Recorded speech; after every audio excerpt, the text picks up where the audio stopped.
Good evening, everybody. Welcome to another live. Sorry, I am 1 minute late. Little technical problem. So tonight I'm going to go directly to the presentation. I'm trying to finish within 30 minutes, so I will see if I am successful. And here we go. I'm going to go directly to share screen. It'll be about 10 seconds. And hold on, everybody. While I take care of this. And we're ready to go. All right, as you know, I start every week with Let's Get Started. And we're going to do something a little bit different tonight because we're going to go directly to the presentation. And we're going to skip. Here you say pular, the introduction and the housekeeping. And the title of tonight's live is going to be Who Really Was John the Baptist? Who was he? Who was John the Baptist? Everybody knows John the Baptist. They know about John the Baptist, but we don't know much about him personally. So we're going to take a little bit of a look at him. And almost everybody knows that John was Jesus' cousin. And he was only a few months older than Jesus. And he introduced Jesus to the world, but he probably didn't know who he was. So they were cousins, but very interesting.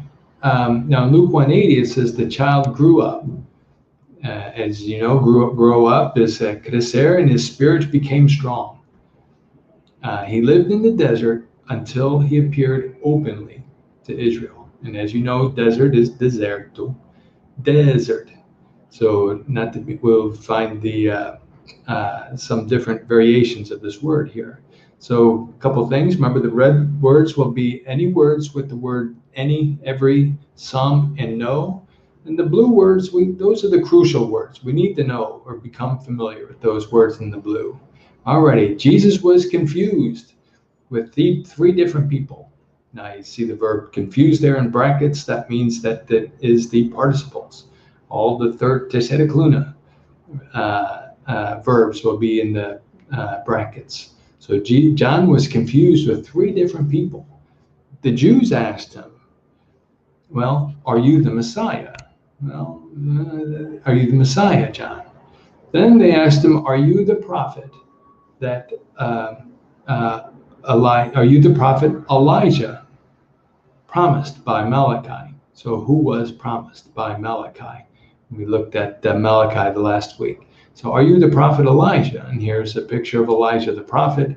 So Jesus, the prophet Elijah, and also they asked John hey, do you watch SBT on Sundays? Hey, there he is.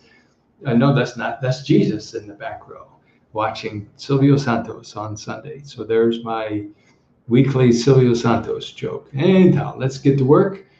John is mentioned in all four of the Gospels. In the NIV, the English NIV, it starts with the introduction to John the Baptist. It's a little strange. It's the beginning. Now here is those crucial words that we need. The key words, I should say, the key words. The beginning. Now this is a gerundio. It's a thing. Começo. No começo. Inicio. Inicio. So the beginning of the good news. So here's a gerundio. As it is written in Isaiah the prophet. So this is the NIV, the beginning of the good news about Jesus the Messiah, virgula, as it is written in the prophet. Now in the NEVE, this is a little different. This is one where as you know, I like the NEVE. It's a fantastic version, except this part right here. And in Portuguese, the same thing, Filhos de Deus. In English, some versions don't have Filhos de Deus. Ponto final. Conforme está escrito no profeta Isaías. Então, is there anything wrong with that? Well, it can be. Now, in the Greek, there was no punctuation here. So verses 1 through 3 are together, juntos. Now, some people think 1:1, Mark 1:1 is separate. No, O princípio do, like we saw, o Filho de Deus, ponto final. And it's true with many English translations, but not the NIV, strangely. Now, it seems like, remember, this is parecer, this is a percepção, not look like. Look like is a visualization. So here it's a percepção. It seems like Mark is introducing the gospel. Remember, introduce can be apresentar or introduzir. So maybe here is apresentar, I don't know. But he is only introducing John the Baptist. It's only Saul, as it is written in Isaiah the prophet. Now, more from Mark 1, 2, and 3. I will send my messenger ahead of you. He will prepare your way. Now, in this case, can be jeito, caminho. I would say jeito, but you remember this from Malachi. I will send my messenger ahead of you, who will prepare your way. So he's quoting from Malachi and Isaiah. Now, remember, this is my messenger. And it only appears in the Malachi and here, referring to the John the Baptist. A voice of one calling out in the desert. Now, call out can be shamar. It can also mean clamar in the desert. There's desert again. We know the desert. Desert means desert. So that's the place, deserto. And it also says, prepare the way for the Lord. Prepare for the way for the Lord. Make straight paths for him. For him. Now in Portuguese, veredas retas para ele. Now notice that it says para ele. So it can be to and for. So we know it's not to because to him would be até Jesus. So here it is a favor in geral, para ele. Então, how should we read that introduction, Pedro? Well, the beginning of the good news, that started with Isaiah. That's probably the best way to put it that is not literal. The good news that started with Isaiah. And remember, Isaiah was written about 750 years before Jesus, a long time before. And Isaiah was the first, I should say was, the first to prophesy about the new covenant. Now, this is the specific, that it was pending. Now, there's another gerúndio, pendente. Now, in the Old Testament, actually Moses, introduced the new covenant. But here Isaiah is saying that it's pending. Look out, it is pending. But he never wrote the words new covenant, nova aliança. So he never wrote those words. He just said that it was coming. And the last to prophesy was Malachi for you Italians. I'm sorry. And he gave the last warning, última alerta. Então, warning, members, cautelo, último cautelo, maybe. Então, verse 4. And so John the Baptist appeared in the desert. So there's desert again. So, but in the Greek means desert. Now, and by the way, I don't speak Greek. I can't read this. I don't know what it says. I can use a cut and paste. So, but that is the word in Greek. But I know this word means from online, I can find this easily. It means desert or dessert. Now, not dessert as in sobremesa, but dessert also means abandonar. The verb desert, deserted, also means abandoned. So appeared in the desert or deserted people. So John the Baptist appeared to the deserted people. They were deserted by the Jewish religious class. The priests, the prophets, everybody deserted. And the kingdom of heaven was here, said John.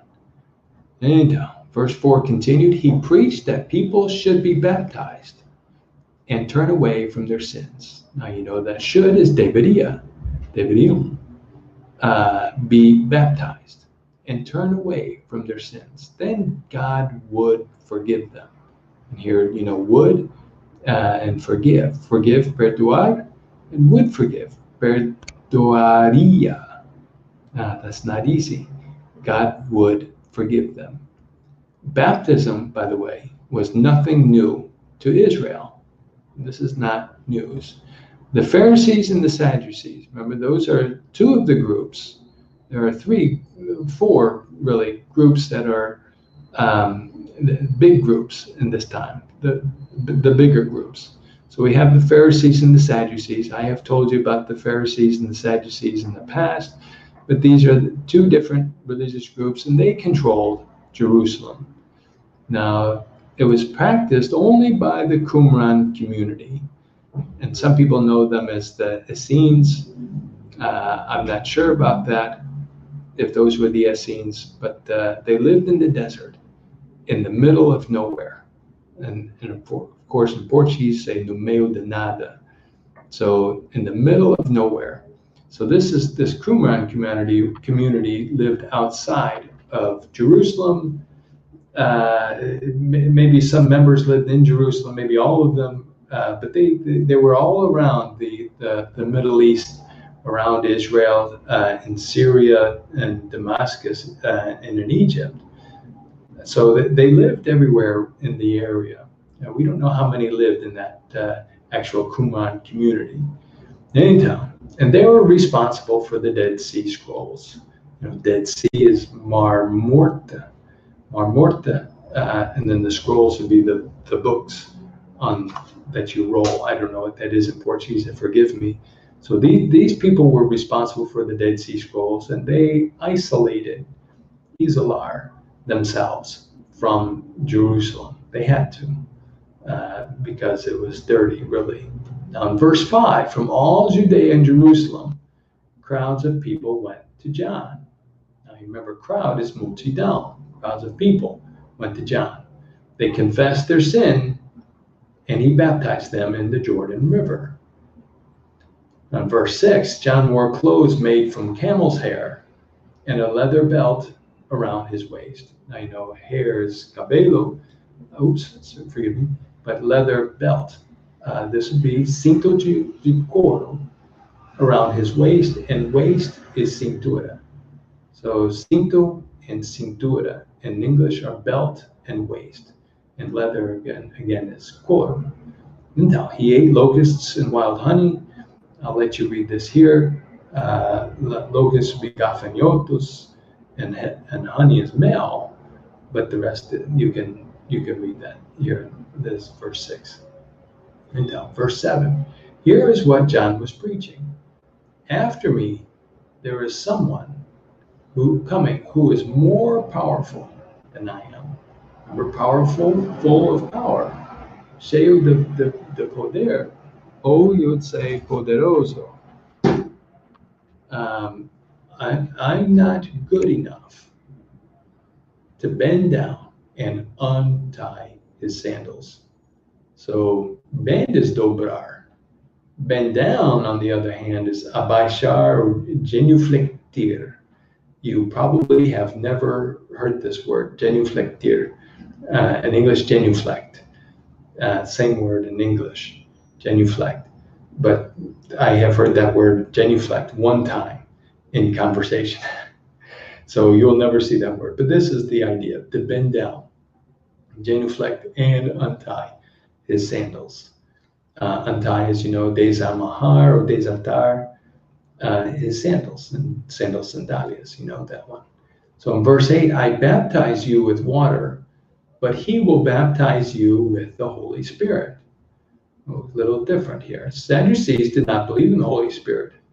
There's crazy people here, the Sadducees. And the Pharisees and the Qumran community believed. So the act of baptizing with water, by the way, means nothing. And here's our gerúndio after the preposition. The act of baptizing with water means nothing. It's only a shower. Então, now how did John die? How did John die? Herod Antipas had John's head cut off. Now, this is a little confusing because this is one of those causative verbs. Actually, there are three, and the other is get. John got his head cut off by Herod Antipas. So this is King Herod, the son of Herod the Great, when Jesus was born. So Herod Antipas had John's head cut off. He caused. Remember, this is a causative verb. And he causó cabeza dele. So you wouldn't say that teve in Portuguese. Ele cortou cabeça de João. Então, John got his head cut off by Herod Antipas. There's the word get. Oh, boa sorte. I wouldn't call this pegar cabeça cortado. Ficou, no.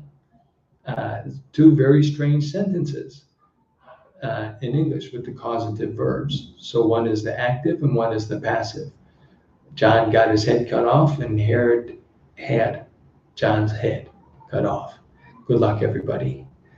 Now, according to Matthew 11:3, while he was in prison, he sent his followers. Now, what do followers do? They follow. Seguidores. So he sent his followers to Jesus.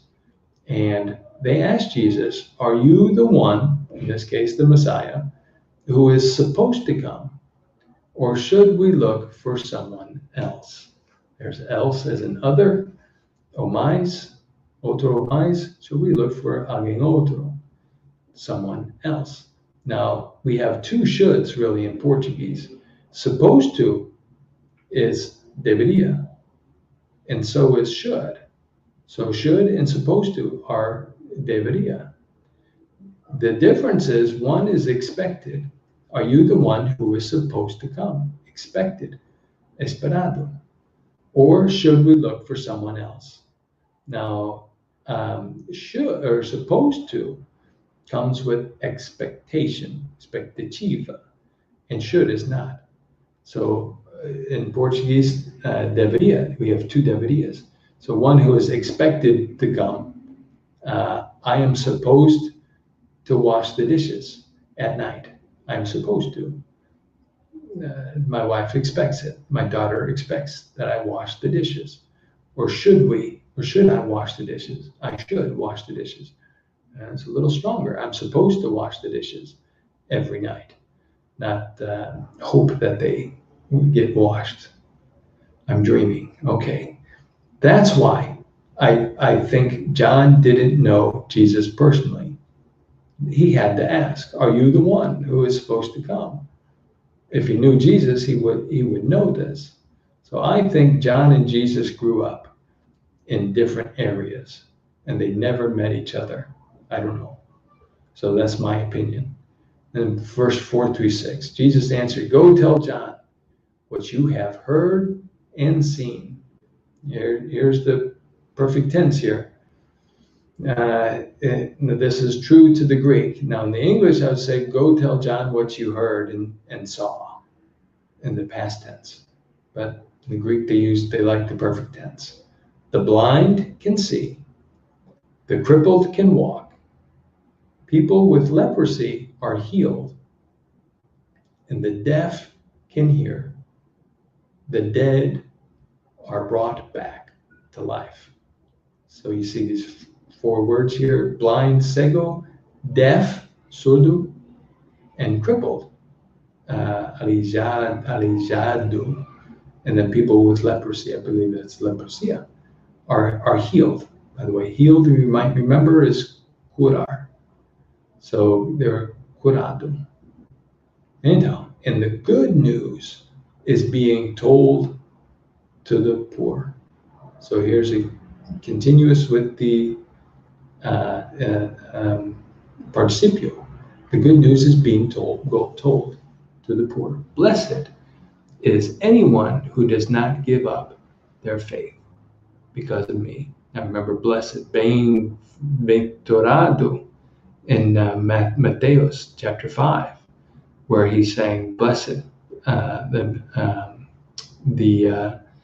Beatitudes. Blessed is anyone who does not give up. Remember, give up is desistir. Surrender. Surrender does not give up. Desistir, I believe, surrender would be hinder, their faith. I need to check this. I'm sorry. So it'll be second here. And surrender. Entrega. Entrega. So maybe rendição. The verb is renunciar, render-se. So that you don't give up your faith. So because of me, blessed is anyone who does not give up their faith because of me. So by the way, here he is assuring John that he is the Messiah. And does this sound familiar? Well, in Isaiah 61:1, here's what Isaiah said about himself, el mismo. The Spirit of the Lord God is on me, and the Lord has chosen me to tell good news to the poor and to comfort those who are brokenhearted. Now, brokenhearted is, you see the two words there, broken, quebrado, heart, corazón. They had their heart broken. And he sent me to tell the captives and prisoners that they have been set free. Now, in American English, I would say tell the captives and the prisoners they were set free. Libertar. So, prisioneiros. Now, this is truly the good news. Now, in Isaiah 65, he also said, I revealed myself to those who did not ask me. I was found by those who did not look for me. It sounds like us, huh? The Gentiles. To a nation that did not call on my name, I said, here am I. Here am I. So he presented himself to the world. I don't want to say introduced, but presented.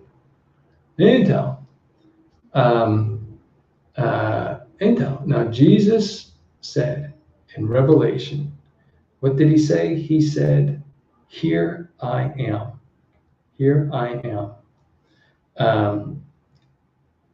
I stand at the door and knock. And knock is bater, la porta, usually. So I stand at the door and knock. If you hear my voice and open the door, I will come in and eat with you, and you will eat with me. This is the best news, not the good news. This is the best news. So what else did Jesus say?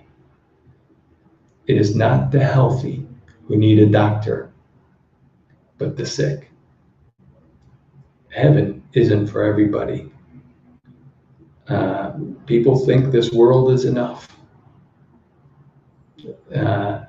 We can't change that. We can help them, but we can't change that.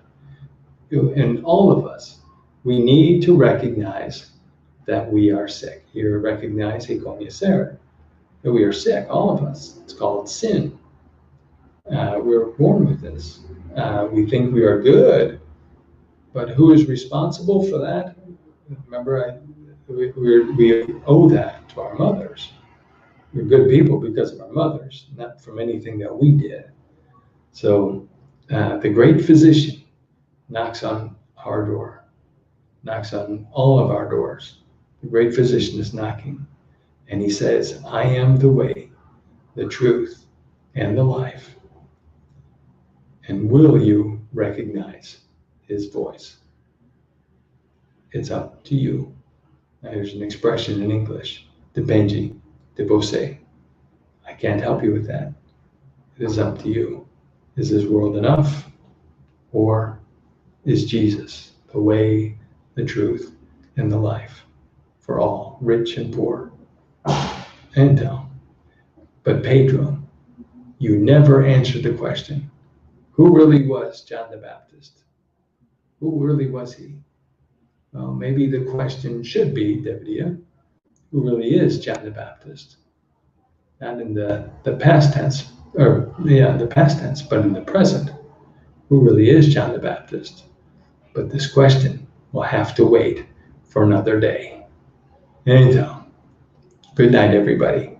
I hope you enjoyed the live, and see everybody next week in class or next Thursday at the same time, 8 o'clock.